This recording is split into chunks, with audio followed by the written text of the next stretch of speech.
বাংলাদেশের রাজনৈতিক এনভায়রনমেন্টটাকে আপনি কিভাবে দেখেন? কি পরিবর্তন হওয়ার দরকার ছিল বা কি পরিবর্তন হলে পরে বাংলাদেশের জন্য ভালো? Present generation politicians has to go away. Absolutely. আমি কয়েকটা জায়গায় বলেছি, আমি হাসপাতালে থাকা অবস্থায় সব দলের শীর্ষ নেতারা আমার সাথে দেখা করেছেন।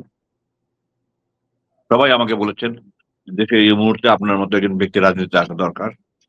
আমি সবাইকে এইভাবে হাত জোর করে বলেছি যে আমি এই মুহূর্তে কিছুই বুঝতে পারছি না। আমি একটা ঘোরের মধ্যে আছি। 8টা বছর পরে এসেছি।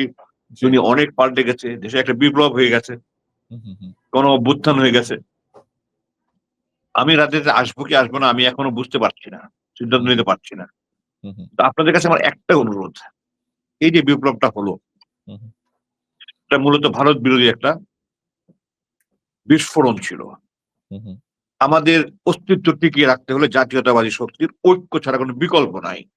হুম, হুম, আমি দুঃখের সাথে খেয়াল করছি, এত বড় একটা বিপ্লব কিন্তু নির্বাচনের জন্য হয়েছে।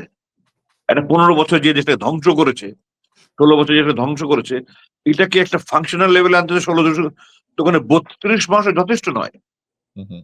প্রথম দিকে আমরা নির্বাচন করতে করতে পার্বত্য চট্টগ্রামে ভুলে গেছি, দেশের আইন শৃঙ্খলা ভুলে গেছি।